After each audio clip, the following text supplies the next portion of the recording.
Hey, Coach, how are you? I'm good. Sorry about that. No worries. It's actually perfect timing. I just hit the live button as right as you popped on. There we go. Kind of cool. All right. So, yeah, we are live on in the school in our track tribe, and we're also live on YouTube. Sweet. So, yeah, excited. Need a second? No, I'm We'll get good. All right. Well, good to meet you face to face. Ladies and gentlemen, welcome back. Track Tribe Live session here tonight with Coach Colin Hunter. And we got a good one for you tonight. This one's focused on how to bring one program together into one system to get you running all of your events from the 100 all the way to the 3200, which I find is amazing, especially if you got a small team, no resources, which track teams and track coaches often do. We're going to put you in a position and give you the systems and the knowledge to make sure that all of your athletes from for every event is taken care of and your programs run like a well-oiled machine.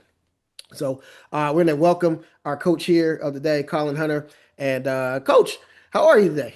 I'm good. Happy to be here. Love talking about this stuff. We can talk about track or running, cross country, throwing, whatever. I love it. So yeah, we're on Awesome. break, which is awesome. People in the school know, or the holidays are great, and it's like nice to get a little bit of a break. So Mm, good day. absolutely, man. I know that breaks are amazing. I'm on break myself. I actually took a complete day for myself. I did no actual work. I just Oh, I did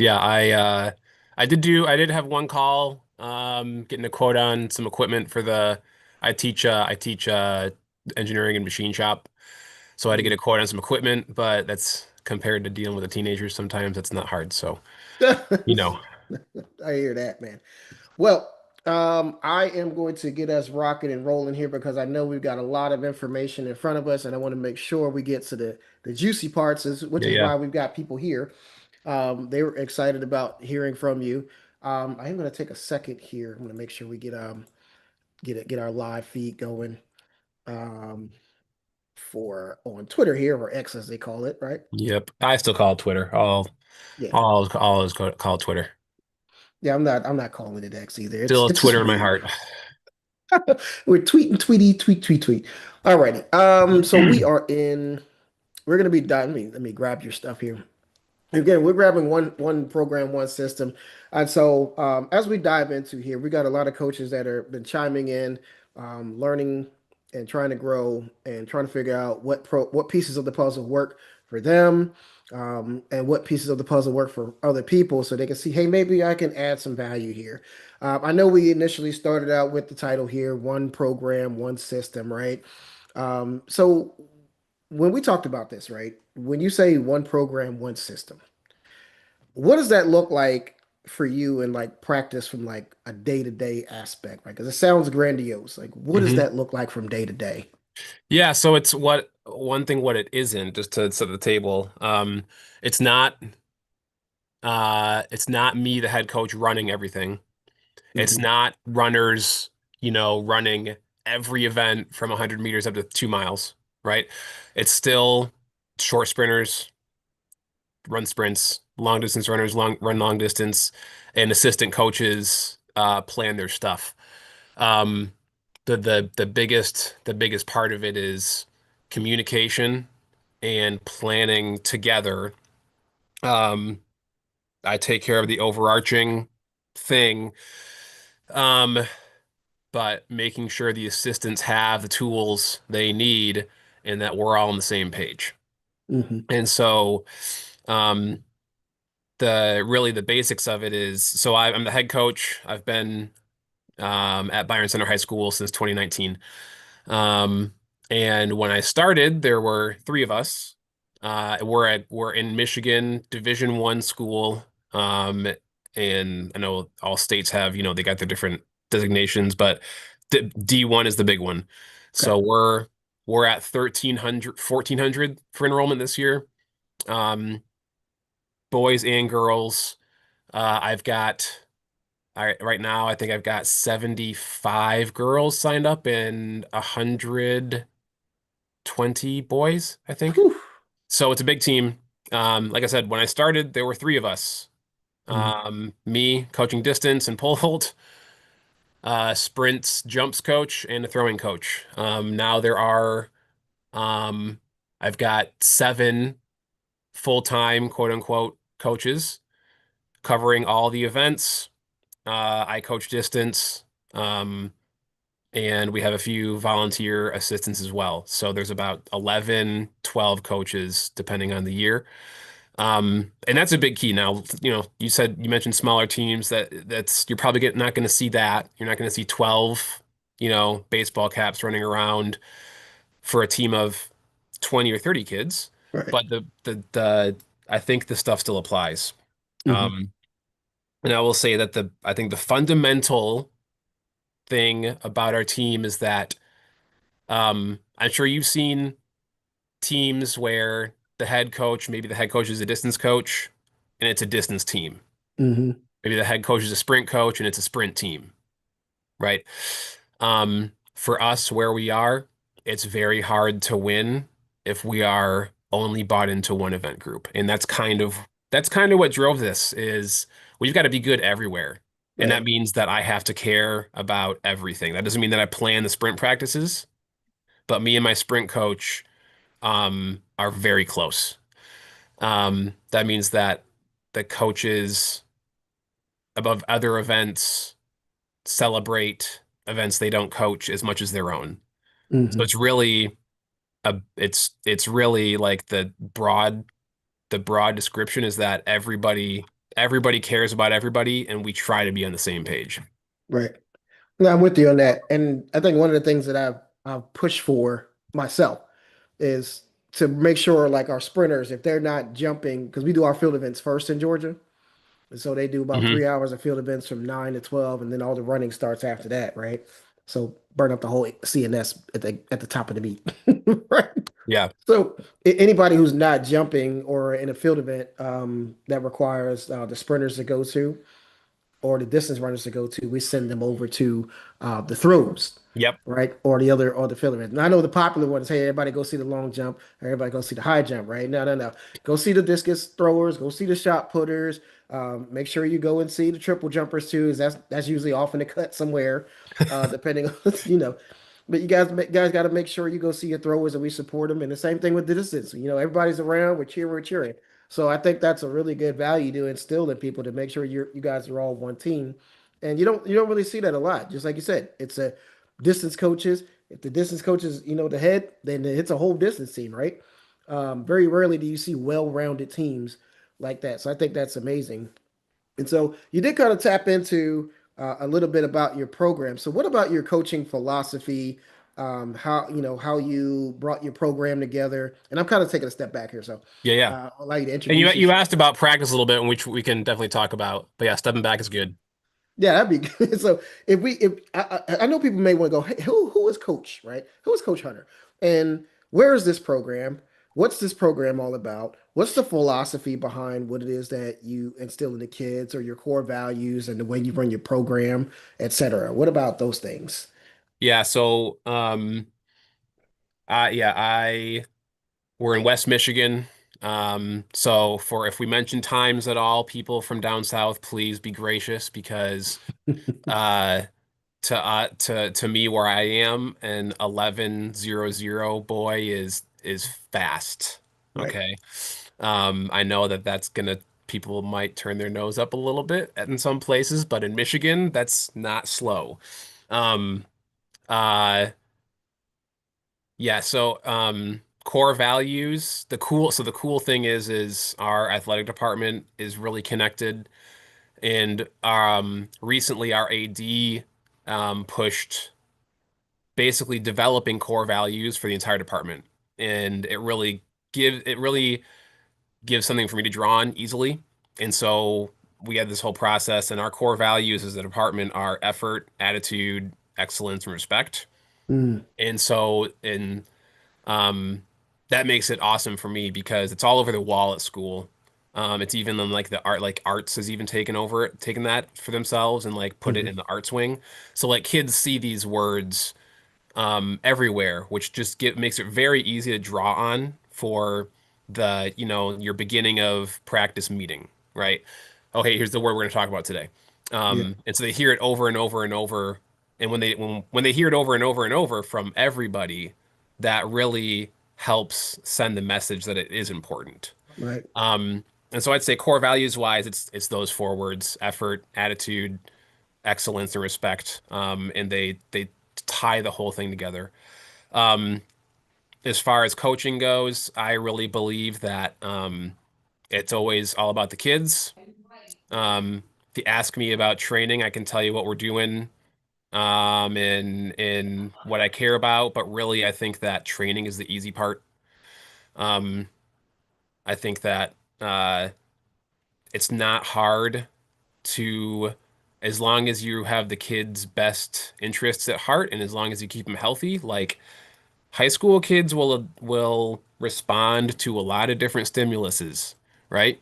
Hmm. And so to me, it's all about making sure that they want to come back next year and they want to Right. bring their friends, right? I want them to have a good experience and I want them to love it. I want them to love being on the team. We work hard. Like you can see in the Times, if you go on athletic.net. I'm not sure if you guys are a mile split state or an athletic state, Both. but we're if you go on athletic.net and search us up, like look at our times from last year. Hmm. Uh, we work hard, but that's really secondary, and that's instilling the core values that we're trying to instill in the kids, Yeah. right? And I did take a second to go, hey, what's this school going on, right? And I'm familiar because I ran in New Jersey, Okay. so I'm familiar with the cold weather, right? Yep. It's big difference when you've got heat, majority of the time. But then the cold weather kicks your butt, man. Yep. So when I see, kids up north and they're running 43, 42 seconds, I'm like, yeah, that's about equivalent to a 40 point or 41 down Hmm. south, right?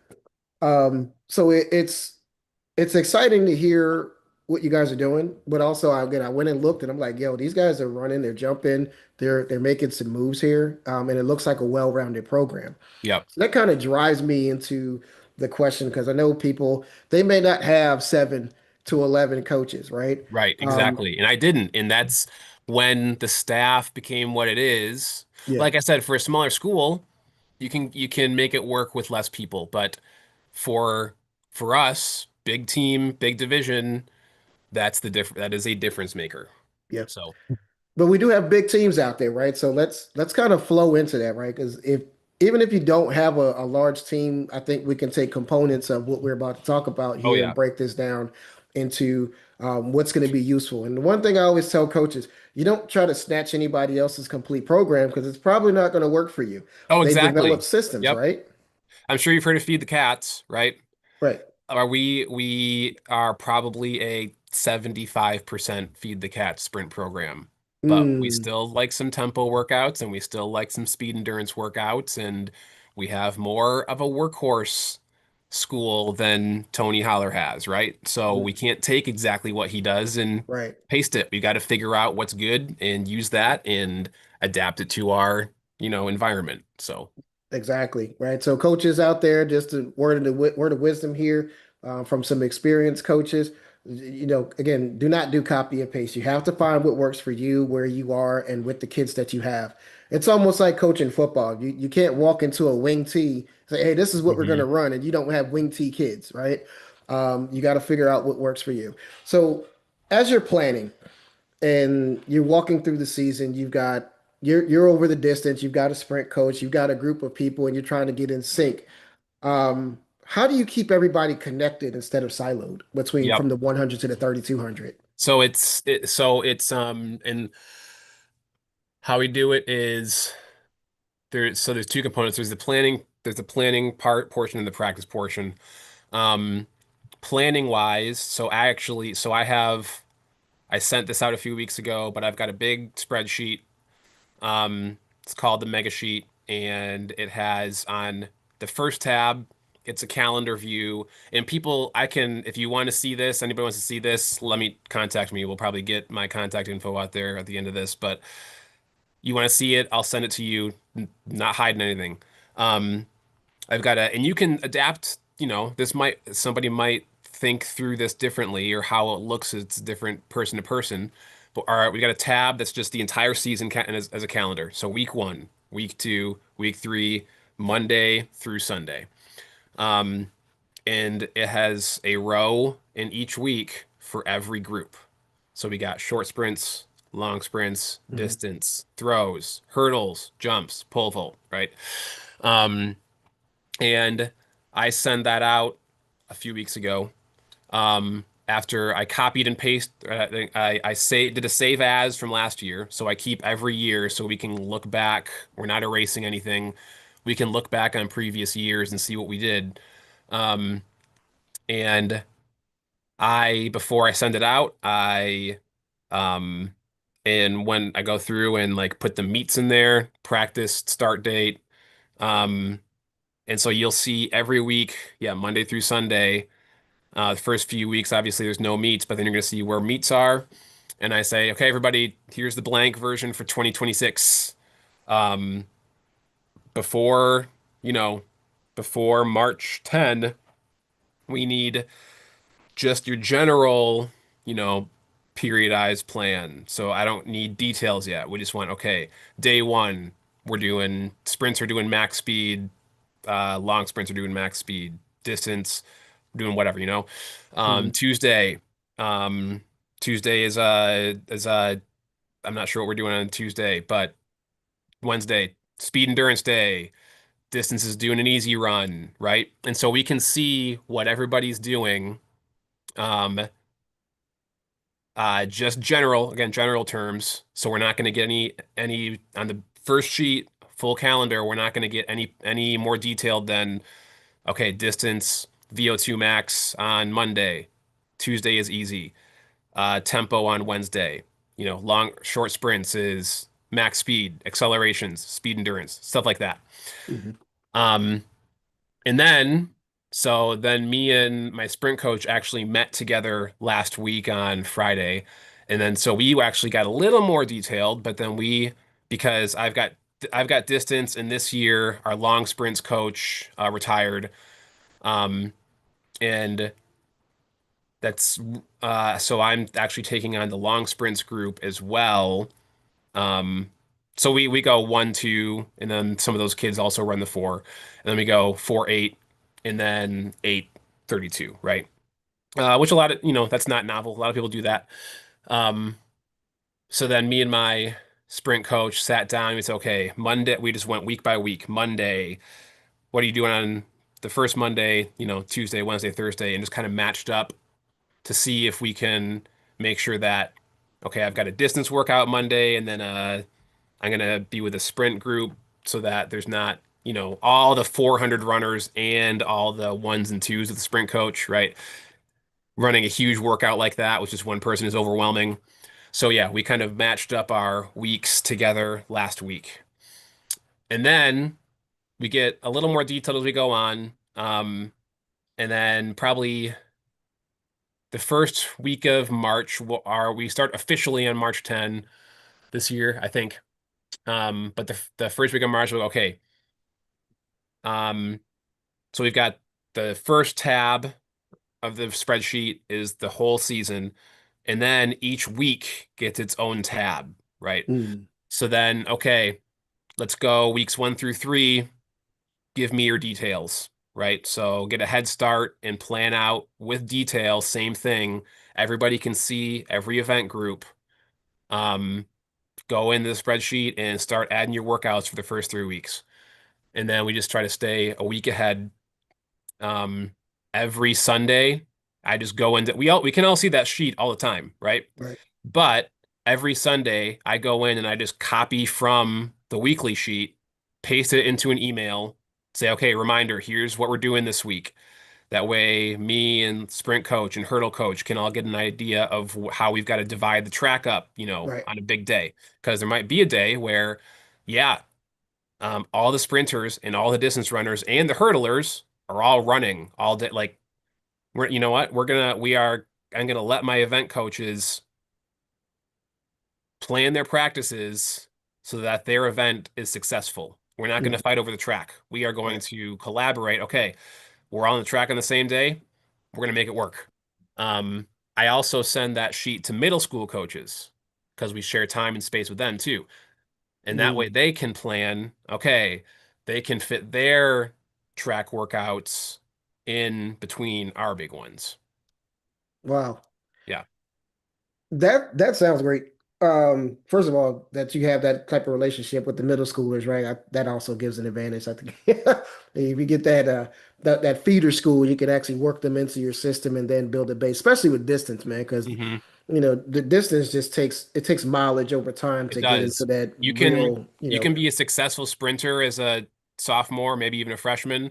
hmm There is some freshman phenom distance runners, but few and far between. It takes yeah, at least sophomore, usually junior year before you're really successful because right. it's just time.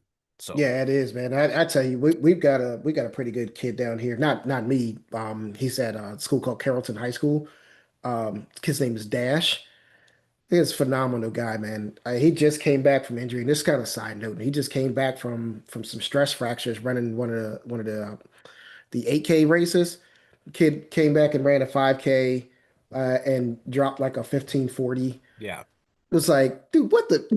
It's like, yeah, but the kid's been running for like 5 or 6 years. right. Like he's Yep, been running for a very long time, and just outstanding. So from what I'm hearing, the periodization is already set. Hey guys, here we are. This is our macro, right. right? This is what we're looking at. Here's where things overlap. Here's where we can start to red flag things. Um, here's the intensity levels. Here's where we need people to evolve. I'm going to sidestep here. Do you ever take that data and map it back to the results that you're getting? Yeah, Um, yeah, we do. We like we're very much if it's not broke, don't fix it. So mm, like we don't go back to the drawing board every year. Like I said, we start.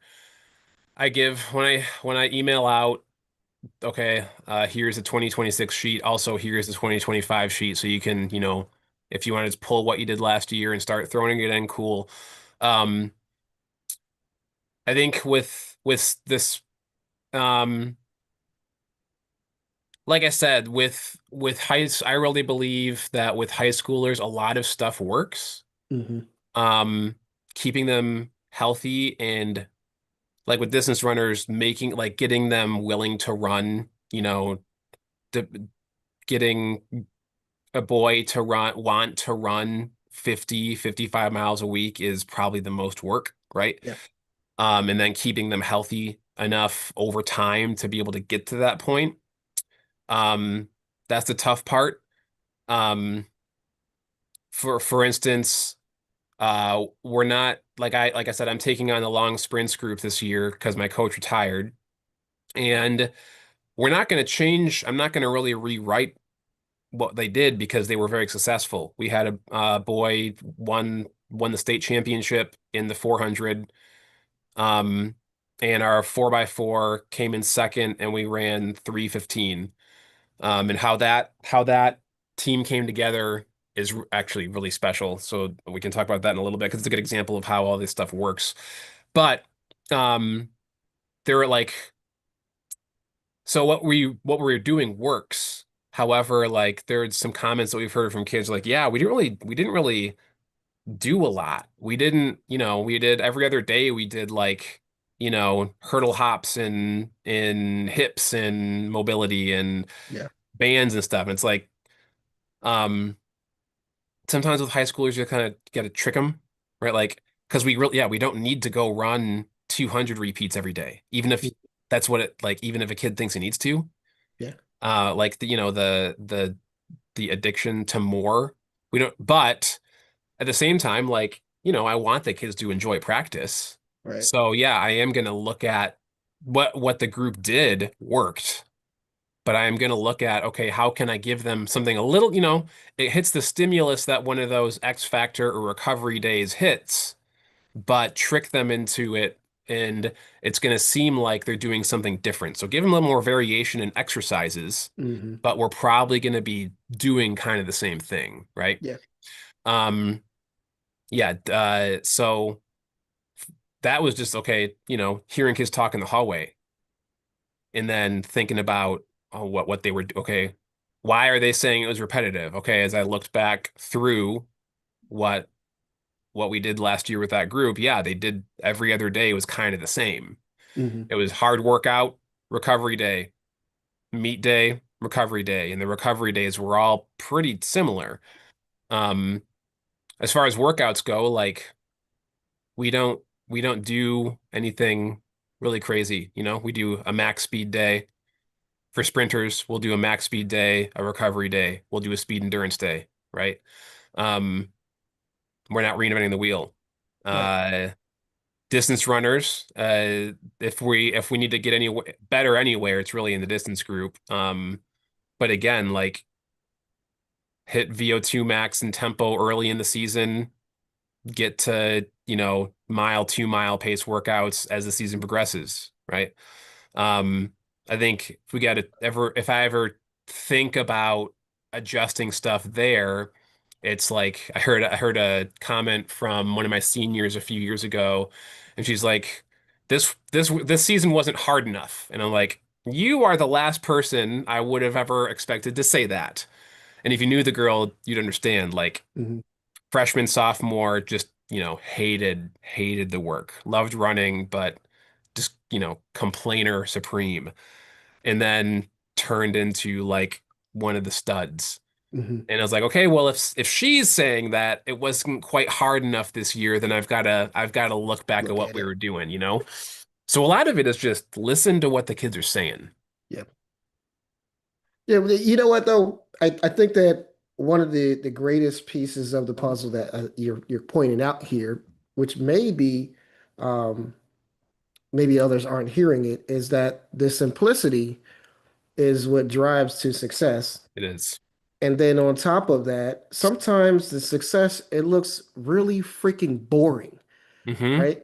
It's showing up and doing the small things right It every is. single day. It really is.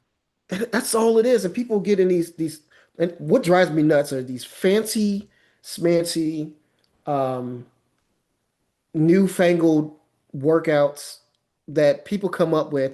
Yep. And I'm like, what are you doing? Go back to what's proven and what's simple. Just because it's complex doesn't mean you need to do it, Right. right? Yeah.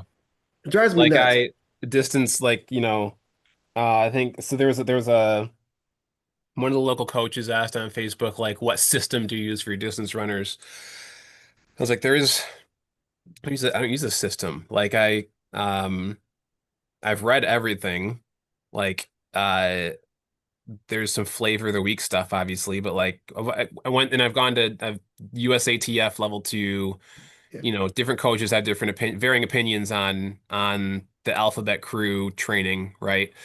Um, um, I don't take credit for that nickname. It's Charles Ryan, San Jose State. He came up with that nickname, but I love it. Um, USTF alphabet Yeah. crew. Got Um, you. but Yeah, like, I'm laughing because I knew what you were talking about. yeah, yeah, yeah, yeah. So you get it. So like I just use the lingo that I learned there because it describes what we need to do, right? Like you can just tell when there's a coach who describes their workout. It's like you made that word up, and Mm, you were you can just tell like you're trying a little too hard to come up with your own thing, mhm. right? Like I love training, I love talking training, and also like it almost gets boring sometimes because yes, just we know we have decades of science now. Right, We know it works. It doesn't have to be pretty. right. You've got to fit it into your schedule, right? Sometimes, like last year, thankfully we don't have this year, but last year we had a week where we had 4 meets in 8 days. Oh, Right. So we have conference meets. So we have conference duels. And we like winning our conference means something to us. But we had a crappy week where we ended up with two duels in one week. So we went so Saturday, Tuesday, Thursday, Saturday. no Right? way. Yes, it was not the best week. But that's where like your coaching knowledge and your training knowledge should go is okay, what do I do when I have that situation? Talk Right? about that. Yeah, so Um, I'm I it's stepping back and saying, okay, if I've got a meet, if we're recovering from a meet on Sunday, and we have a meet on Tuesday, and we have a meet on Thursday, I'm probably not going to try to squeeze a workout in on Monday. Right. I'm probably not going to try to squeeze a workout in on Wednesday. Um, if you're a Tony Holler guy, one of the best things you can pick up from him is that meets count as a stimulus, right? So, um, how, and this is where the planning comes in, when you have that really dense bit of competition, and some programs care more about the invites. Um, some programs care about their league. There are some programs that don't care about their league at all. A lot of those programs are good enough that they just don't have to worry about it, right? You can pull your studs and still win, right? Hmm. Um, but we like to balance it, and we do care about our conference. Um, and so it's okay. What can we do on our Tuesday meet to win it? What events can we focus on? What events are we probably going to win automatically, right? Are we facing a distance team or a sprints team? So what do we have to emphasize on Tuesday? Okay, so can we de-emphasize that on Thursday? Still run the kids, probably get a stimulus there. You know what? Like maybe a kid is running the 2 mile as a tempo, right? Um, and can we win by probably loading a kid up on Tuesday and he gets an easier job on Thursday? Mm. Vice versa. Maybe a kid has an easier job on Tuesday, but then he's the one that really it's going to come down to on Thursday, right? Right. Um, and then let's be smart at our invites, right? Um, be cool to take a trophy home, but when we have that crazy week, okay, uh, depending on what, kid A or B or C did, um, with those midweek meets, can we just focus on one thing or one relay team or something on Saturday, Right. right? We don't have to go run 3 events or 4 event. We're a 4 event state, so you're allowed to participate in 4 events. Right. Um, we don't got to load him up with 4 events 4 times. And he doesn't got to compete in 16 races in 8 days. Doesn't make sense. Yeah, It's that's not insane. smart. Right. So, And I wanted you to say that out loud because you have a lot of coaches that feel like they have to have their kids in every event. In that reality, you don't even have to have your best kids racing every week. It just depends on how your program is structured. Some kids just don't need to do all that. And they get them in it and they do 4 events. They're in the field events, they're in the sprints, or they're in, multiple distance events. And I think what needs to happen here is people need to go back to common sense and stop looking at all these spreadsheets all the time, right? right. People have gotten away from actually coaching, and data is important. Don't get me wrong. Uh, You or know let's look at the spreadsheets the right way. Track the that right part. thing. That part. Oh, oh, Billy has been in this many events. Maybe he needs a break, Yeah. right? Maybe, or he said that this is his goal for the season. If we put too much on his back this week, he's not going to accomplish that goal, Yeah. right? And that's where the coming back to the point, like the title of the talk, like one team, one system, like um, I also think you can hold two things. You can hold team goals and individual goals, right? Right. There is time to accomplish the team goal and win as a team, and also give the kid what the kid wants and what the kid needs, Right. right? But Yeah. it's probably not all going to happen in one week. Yeah, definitely not. Now, four meets in a week is, well, 8 days. That's, whew, oh my goodness, I It's can't even not, yeah. imagine. I That was would a stressful week for me, for sure. I can imagine. You know what, and I don't know that we don't have the numbers that you guys have. And it's not a numbers game. It's just we just don't have those numbers just yet. I'm at a new school this year, so it's a little new for me. But typically we have anywhere from 20 to 30 girls, and about the same for the boys. I've never been one that I've had to have like these super large teams. Honestly, the smaller the better for me because then it's more manageable, and then we get serious kids out there, Yeah, not just people in uniforms. Um, but then, looking at the amount of work that needs to be done, personally, I probably would have pulled out of one of those meets, like outside of like the conference stuff. I know those dual meets matter for conferences. I may have, just me. I may have pulled out of like the invite and like, listen, guys, this is just too much for y'all. Go sit your butt down somewhere. But depending on what's needed, to your point, you have to look at the data the right way, right? Because if it's kid, hey, you're only doing one here, you got a couple here, we can do a fun relay here, and it works, and right. nobody's gonna get injured, then that works. I just know sometimes, man, some of these coaches are like, I'm just gonna load everybody up in every single meet, and we're gonna run until the wheels fall No, off. like That's crazy. I don't want, that stud, our 400 guy. There was one of those meets, our 4x4 team didn't run the 4x4 or the open. Or actually, number I think our number two guy ran the open that day so that he could get a taste of racing without Brody next to him, Mm, right?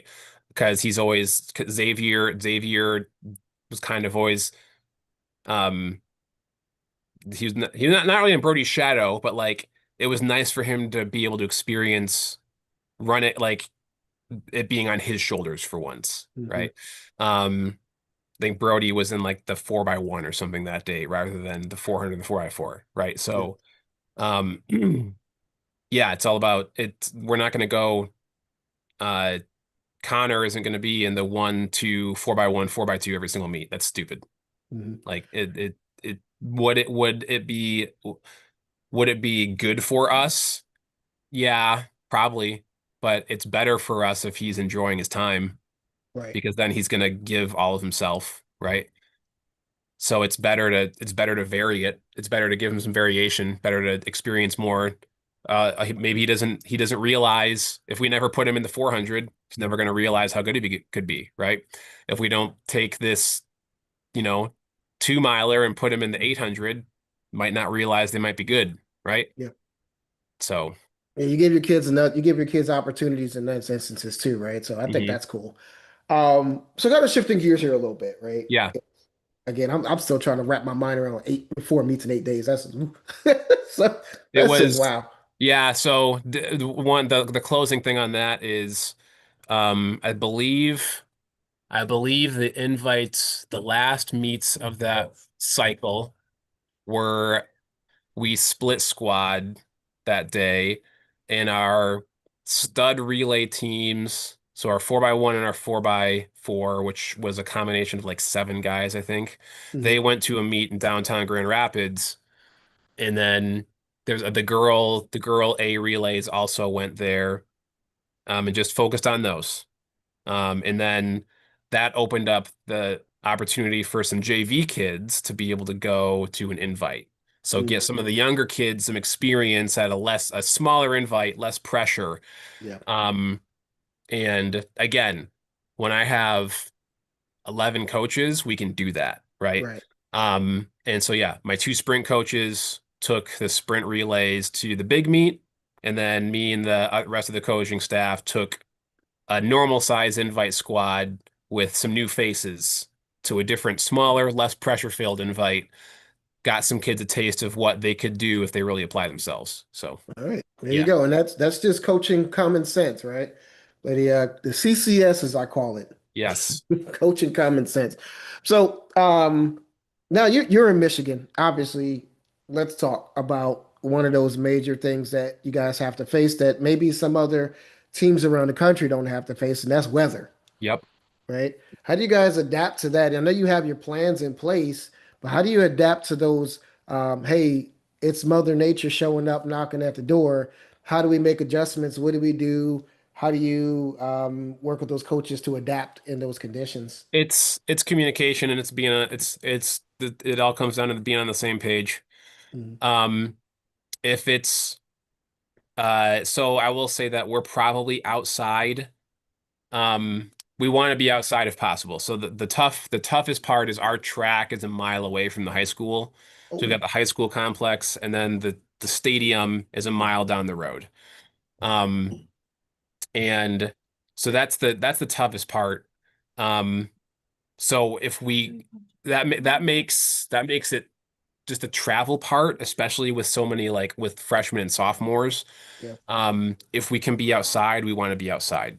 Mhm. We'll also We're also probably more likely to be outside than I bet some sprint coaches would would prefer. Mm. So we'll be out there in 40-degree weather. When it gets lower than that, we're going to be talking, okay, are we going to really be doing acceleration work or Right. max velocity work? It might become more of a lactate day where Mhm. we're not asking kids to fire out of the blocks. We're not asking kids to try to reach top speed. Um, But again, that's where okay, planning a week ahead. We've got our big macro cycle mapped out. Hopefully everybody remembered to put their plan for the weekend to the weekly sheet. Mhm. So we can look, okay, weather's going to look like this and this and this. Does it make sense? Right? And if it looks like it obviously isn't going to make sense, then we can come back together and figure out, okay, how does it make sense? Right. Um, and if when this is all operating under the assumption that the snow has melted by March 10.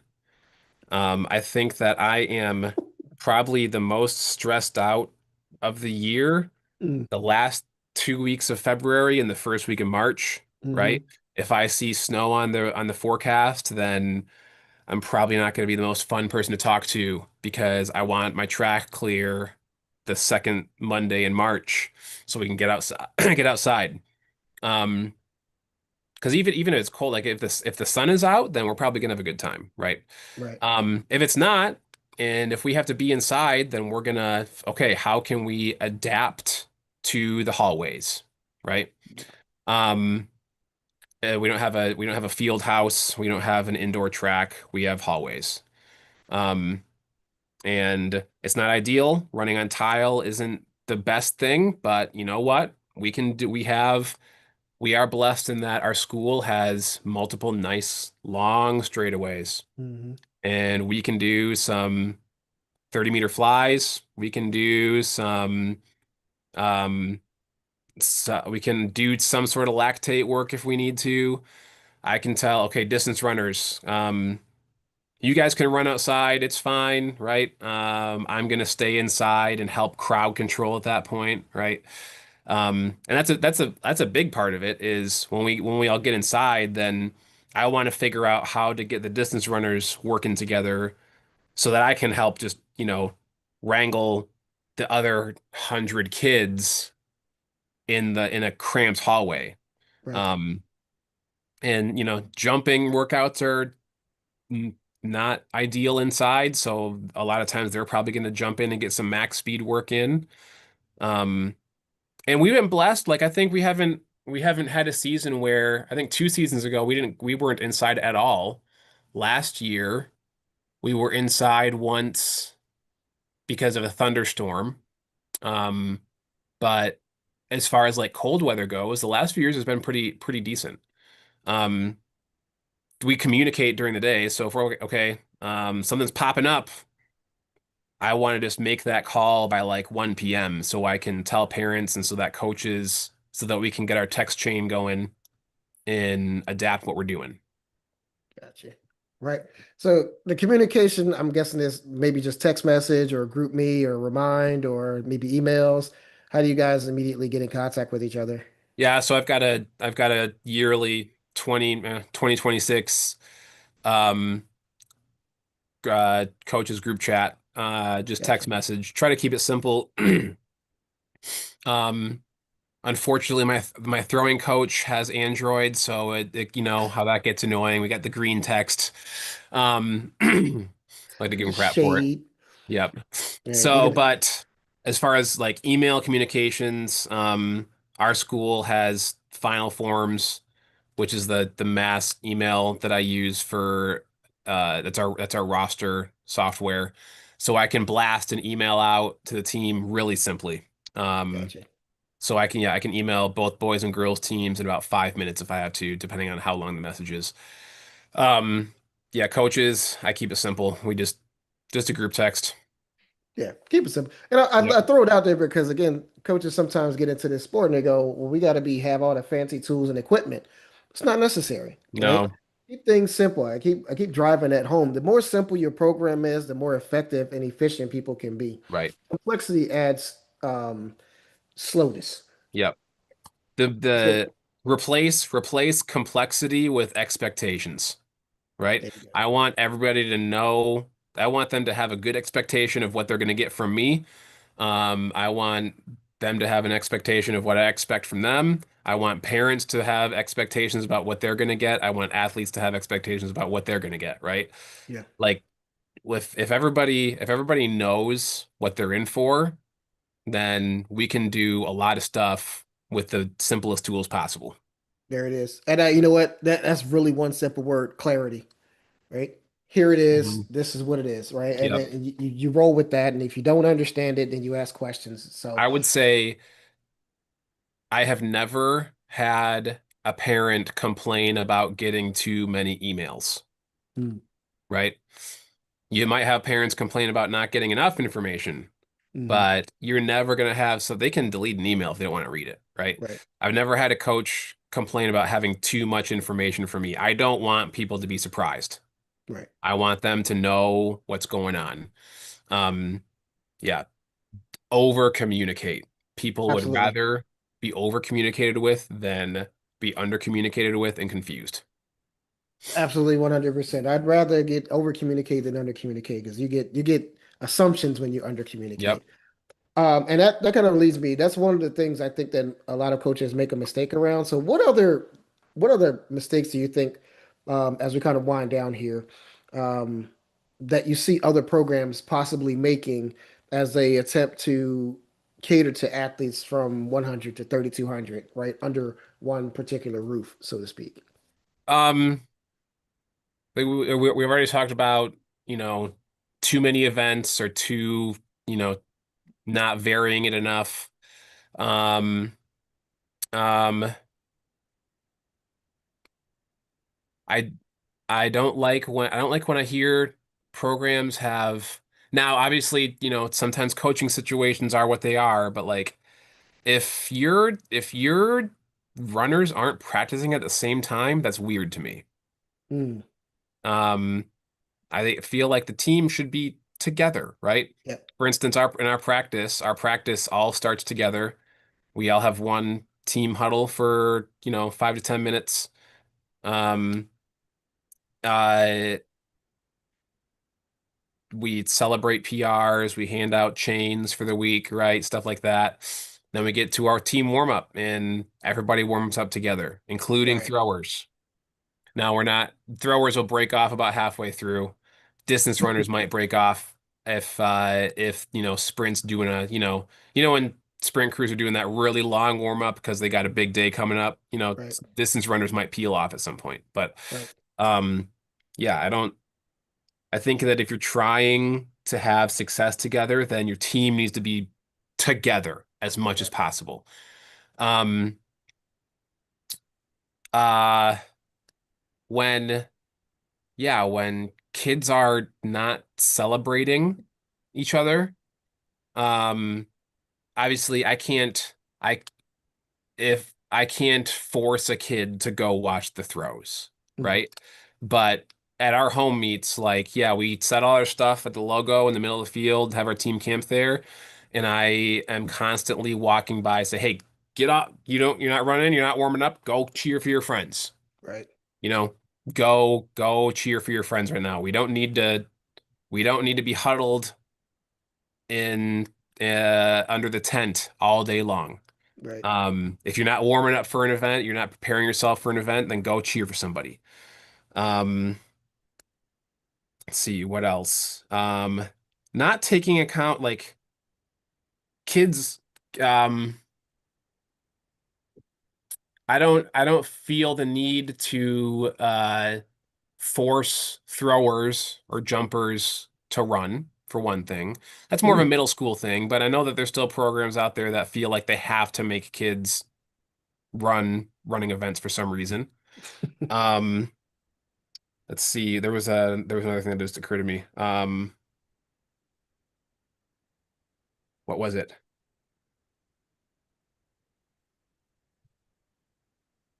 Oh man, it was really good. I can't remember what it was. Um, It'll come back to you. hopefully it will. Um,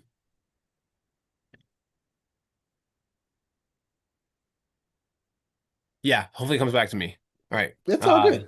It's all Listen, good. I think those are really good things, right? So we talked about the accountability, right? Making sure people are where they're supposed to be, helping and cheering, the encouragement, I should say, not accountability, the encouragement of other team members, making sure that um, you're not running too many events, Right. right? Those are critical things as well. Um, Making sure you communicate well because under communicating will will get warrant you a list of problems. So those load management issues, we want to do those, maybe even cultural or communication breakdowns, and then the planning piece of it, making sure you're communicating with your coaches and you're up to speed on those things. So one last question, because we probably got just a few minutes here as we kind of wind down. So let's talk about real quick simplifying systems, right? Because clearly you've got a really good system here that works for you, your coaches, your team, even all the way down to the middle school level. So if a coach wanted to clean up their program, excuse me, if a coach wanted to clean up their program and improve, I guess you could say alignment, right? If they wanted to improve some alignment, what's the first thing that you would recommend for them to fix or for them to simplify in order to fix something that could be wrong in their program? Um, you and your coaches have to be on the same page. Hmm. Period. End of story. I hired every one of mine except one. My throwing coach was there before me, and like it's always the throwing coaches. He is just like Mr. Track and Field. He loves all of it. Hmm. As soon as he can get onto the track after throwing events are done, like he's there. Hey, I don't know that kid's name. What's that kid's name? So I can cheer for him, right? Hmm. Like coaches need to be like that, right? Period. Like learn names. Oh, that's okay. There's like a pet peeve of mine. I hate it when I hear coaches say, I'm bad with names. Hmm. L- learn every head coaches, learn every kid's name. Period. End of story. Okay. Yes, some people are better at it than others, but if Yeah. you're a head coach, I can understand my sprint coach not knowing all the distance runners' names. He's gonna try. I know he's gonna try, but like head coach, know every kid's name. Have the same relationship with every kid? No, that's impossible. But learn their names. Make them feel important. Um, and yeah, so hire people that care about the team, not just their group. And if you don't like hiring is hard. Like my AD lets me do all my own hiring. Hiring is it's not the most fun process. So when um if my coaches leave for some reason, like I want to support them. I want to see them grow. So if like especially if they're a younger coach Yeah. and if somebody leaves my program and gets a head coaching job someday, that's going to be awesome. But you know, replacing them is difficult. And if you don't know somebody, then it's really hard to make this judgment. But hire somebody that loves the sport and likes the sport overall. And yes, I'm not saying like every coach needs to know the nuts and bolts of every event. I think the head coach should. Yeah. Okay. I want I want as head coach, I want to be able to step in for my throwing coach if he's sick, right? I want to know that the kids are going to get what they need at practice. Hmm. Um, so I'm not, but assistants and event coaches like be a master of your event and acknowledge and cheer for the other events. Right. So try to find people like that. Try to hire people who are going to be all in on the program as a whole, because it's really hard to have success And if let's say this is where it applies to the smaller school, like if you have like if you got a smaller team and I don't want to say fighting over kids, but like you have to be more careful about where you're putting kids in certain events. Um, because load management's even more important and figuring out where you can win is even harder, when you have a smaller team. Um, like be humble and be there for the team, not for yourself and not just for your own group. Right. That is square one.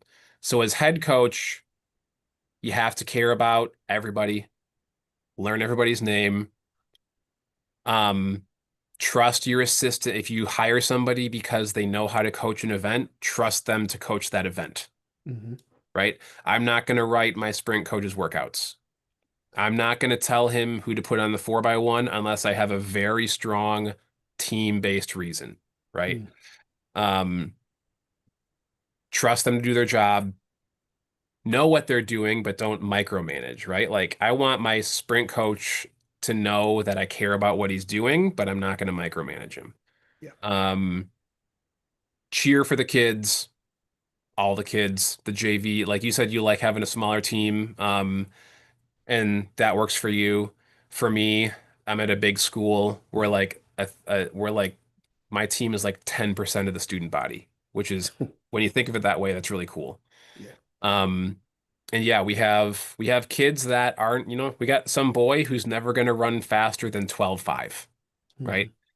And depending on how big the sprint group is, we might have a conversation with him someday about, okay, you need to try a longer event group just because there's too many kids in this event group and Right. you're the lowest one in the totem pole, right? That's just a management thing, right? Like Right. you can't have 50 sprinters and only five long sprinters. Not going to Hmm. work that way. But if there's room in that group for that kid, then find a way to celebrate him because it's going to affect him in a positive way, right? Um, it takes little wins. Like sometimes you can turn programs around pretty quickly, but back to our 4x4, our first year, I want to say like I don't think we won a 4x4 until my third or fourth year. Mm. And um like you look at some of the times early on and it's not great. Those are surely distance runners running a 4x4, right? No, no, they were sprinters. Um but then yeah, we came runner up in the state last year and it's because it was a uh had a long, we weren't going to fix it overnight. Right. We had a very young team when I started, and like you said at the top, it's hard. It's hard to you can't force age, right? You can't force puberty and testosterone. Right. That it's going to take care of itself. So you got to know what you have, know where you can succeed now, and figure out what you need to do to succeed in the future. For us, that's our fixing our 800. This year, we're going to try to fix the 800 because that's the group that's been bugging us the past few years, right? Yeah. So, yeah, Good luck with that. That's one of my favorite groups. So I'm one of those weird people. I guess I don't want to say weird. Maybe I should say weird. That's a bad term. Um, I guess I'm a unique individual. I was a former sprinter, but I absolutely love cross country. And I don't know too many sprinters that love distance running or yeah, the distance group. I love the distance. Now, where I am now, I coach the jumpers, hurdlers, sprinters right. in our distance group too, right? But we got got a new coach and a new sprint coach, and he's coming up to speed. But I'm getting him together, teaching him some things. But the unique part of the my mindset is strategic, right? I love the strategy behind the Yeah. 800 and above. I think I'm one of those unique things. So when you said 800, my ears perked up. Now I'm like, I'm interested. I want to know what you guys are going to be doing, right? So you're going to have to post that in the track tribe, right? I really want to know. I'll be really interested in hearing about what you guys are doing and how you're developing I think your 800 it's, stuff. I think 800, I've experimented with Yeah, different things, and nothing's quite stuck. And I really, it takes the right kid. it does. That's a It hard take event. it straight up takes the right girl, the right boy who just really Yeah. they know how to hurt for 200 meters, right? They know how to get to 600 and survive. Yeah. So, I know you got your stuff. Maybe I'll share some of the stuff that I've done. Because I know, and this is kind of just digress. I don't want to get too far off. I had a couple of JV kids that I got to run varsity, and I told our kids last year, I said, "You guys aren't running a 4x8 unless everybody's at least under 210 at a minimum, right? That's the standard." Because these kids down here, they're, again, we're in a little bit warmer climate, so they move a little faster sometimes. You got these kids, and last year at our state meet, eighth place was like a 7:59. dude, the MHSAA 4x8 it's crazy. It's Yeah, like we are, yeah. If we can, our goal is to qualify the 4x8. My goal, we haven't talked about it as a group yet, but my goal is to qualify our 4x8 for the first time in friggin' forever. yeah, And that's going to be an accomplishment. And we have teams that are running, yeah, 747. Yeah, yeah. it's You're like Michigan, yeah, that's but and we're going to be happy to be here in the third in heat three. yeah. That's so insane. You know what? And I find that, and maybe this is a conversation too, like just coaches, just kind of looking at the patterns around the country, right? You find the North has some really, really good distance runners, hmm right? Especially obviously the high altitude areas, right? Because when they come down to low altitude or regular Yeah. altitude with us, they I just kick heard I everybody's heard butt. Arrowhead. What's Kansas. no, Utah. Oh, What's his name? Timo. I heard Timo at Mostert at our cross country clinic a few weeks hmm ago, and yeah, he's talking about how yeah they're coming down from altitude for NXR, and it's like that's something I don't got to worry about. I don't got to worry about coming down from altitude and yeah, converting times and stuff. So yeah, yeah. Well, I think it benefits them, training at altitude. Obviously, there's less oxygen, so when they get down, but sometimes it can have an adverse effect too. I don't know, right. especially in the warmer weather. But it's very interesting because, um, I talk to our cross country kids some of the times. I'm like, you guys are pretty good, but these guys up north, they would wipe the floor with you in like some of them. It's like you guys are running pretty good. But man, I'm telling you, these northern guys, because I ran in New Jersey, you would see these guys flying. I'm like, oh Right. my God, what's happening? Yeah. But the sprints down south are a little Dude, faster, we have right? yeah, we have kids who yeah, um the state record 4x1 was set at a meet we were at a few years ago. Division 1 state record for boys 4x1. Um that was very cool to be at the track for to see Yeah, that happen. And if that was run at some whatever invite at Texas, it wouldn't have podiumed, right? yeah. Like It's insane. come on. Yeah, the patterns here. I saw it's fun. So I know I'm going to wrap it up here. Fun part, I got to see Langston Hughes High School. I don't know if you ever heard the kid Maurice Gleaton. Oh yeah. Yep. They call him Lambo Lay. Yeah. So he was in our region Okay. for a year. Yeah. So we had a region. We called it the Region of Doom. Yeah. It was us and the high school Langston Hughes and a couple other schools that you probably aren't familiar with. But um, dude, they took the top four out of our region. Our region is like most people's district, Yeah. right? So most people goes district, region, state. We go We don't we region, just go sectional. region state. There's no district for Okay. us. So and yeah, So we we're have region, sectional, state. So they take the top four out of our region. Uh, dude, we left a 10-7 home. oh, that's crazy. That's Get crazy. up. That's gonna uh probably win state finals for us most years. Yeah, that's insane. Um but your comment about like you like cross country in the 800 like Yeah. that's probably the best analogy I have for like a new head coach. And the example I'll give is so to our region of death. Hmm. Have you heard of East Kentwood? No. Okay, so East Kentwood is the biggest school in the state. They're over 2,000 something. Um, no, they're over like 3,000, whatever. They're 10 minutes. northeast of us. Okay. Hmm. Um, they are basically how in our county, like they're in the big conference. The OK Red is what they call it, Ottawa Kent County Red. We're in the OK Green, which is like the next step down. Um, so all the biggest schools are in a conference together, and then the next size schools are in a conference together in our county. But we're in East Kentwood's region, and so really they're a powerhouse. They were the first West Side boys team to win a state championship in a Mm. very long time. Um, in Michigan, it's like basically Detroit area, duh. You know, they're the powerhouses. Gotcha. But East Kentwood, coached by Dave Emiott, he's a freaking Hall of Fame dude. He's been there for a while. Um, but he's the boys' head coach. He's the pole vault coach now. Um, so speed and power guy, right? Hmm. But at the regional meet, you'll see him freaking cheering for those distance runners Yeah. because he knows that they matter.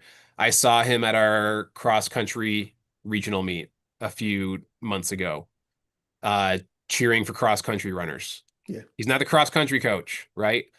He's the track boys track head coach, but he is there at the regional meet an hour away cheering for the cross country team, right? Yeah. That is that's the example of what it takes, I think, to really be successful is caring for everybody, right? Yeah. I think the hardest part of my job is on meet day when I can't see everything. Yeah. That's the hardest part of my job. I want to That's it, go man. support as many of the kids as possible, and I just can't. Yeah. At some point, some sprinter is gonna walk up to me, like I've got my stopwatch out, timing the 1600, right? Like, unfortunately, that's the worst time you can try to talk to me, kid. Unfortunately, and I'll still try, I'll still try to be there for them, but I've also got to be there for their teammate who's on the track right now, right? Right. That's the hardest part of my job. Yeah. And I love it, man. Okay. I feel seen. I don't feel alone in this world anymore. I thought I was like a weirdo because I'm all over the place and I'm just Yeah, like super cheering for the throwers, for the you have jumpers. to. If So, you want to be successful, especially in the big divisions, if you want to be successful, yeah. you have to be good at everything, Yeah. which means that Absolutely. which means that you got to care about everything, right? Like I'm the head coach. If I don't care about the throwers, then why should the distance runners? Why should the Right. sprinters, right? Yeah. So, Yeah, you got it, man. All right, so coaches, make sure, if you're listening to this or parents or athletes, I don't know, whoever is listening to this, make sure you support your team. Coach Hunter has it down. We talked about the, getting your coaches on the same page, making sure that you all communicate well, managing your athlete's workload, especially if you have multiple meets during a week. We also talked about that kind of that macro cycle culture and structure, and then figuring out where pieces overlap. Unfortunately, we didn't get a chance to talk about how the field events fit into those little things, but we can save that for another session. That is something that has been kind of unique, well, near and dear to my heart because I and it's do gonna coach the be it's gonna be jumpers. a thing for us because we got a kid who can throw. He's a sophomore and he can throw. I know he took top 10 in our conference meet, which is again, Mm, top 10 in the conference meet is not a huge deal, but he's going to be, let me just put it this way. He's going to be fast enough to be a factor on our 4x1, and he can also throw shot and disc, right? mm, So it's going to become a thing. So yeah, yeah. wow. That so you know what's fun? All right, fun fact. Um, I competed against. You ever heard of Ron Dane? Oh yeah. Mm-hmm. Yeah.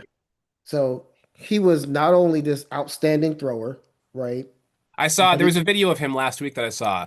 Like yeah, it like just it didn't even look like he took a full like it was throwing disc. Didn't even look like he took a full. too Just goes ridiculous. out there and Yeah.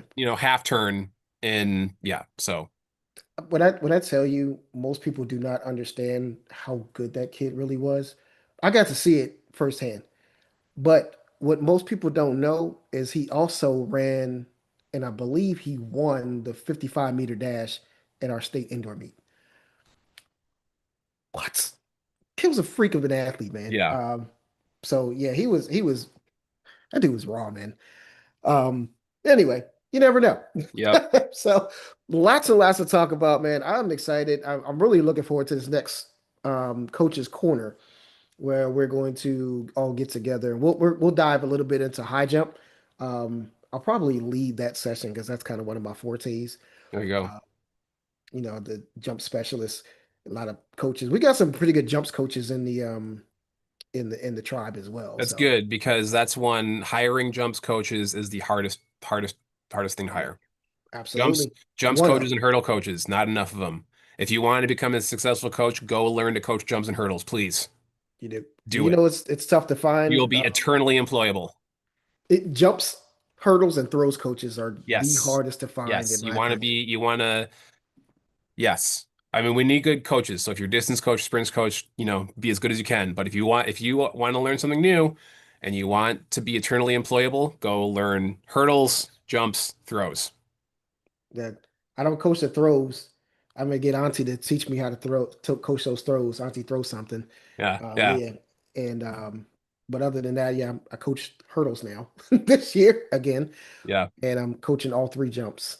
And so yeah, got a It's a book me. lot. You're gonna need that spreadsheet. Yeah, definitely. And it ironically, that's what I use, and I share it with our coach, and then our throws coach is our SNC guy's amazing. Does a lot of work, but we'll get into all of that. I'm looking Yep. forward to the conversation in the future, and then diving into some more stuff here, Coach. I really appreciate you. Yeah. I don't want to overcook your grits here with a little overtime, but It's hey, all it good. was a conversation, man. I love this stuff. Um, Coach, and how does anybody get in contact with you? How do Yeah. they So follow I you? kind of like talked about how I manage things a little bit. And if you want details, if you want me to share any sheets that I have with you, uh, totally willing to do that. Email C Hunter.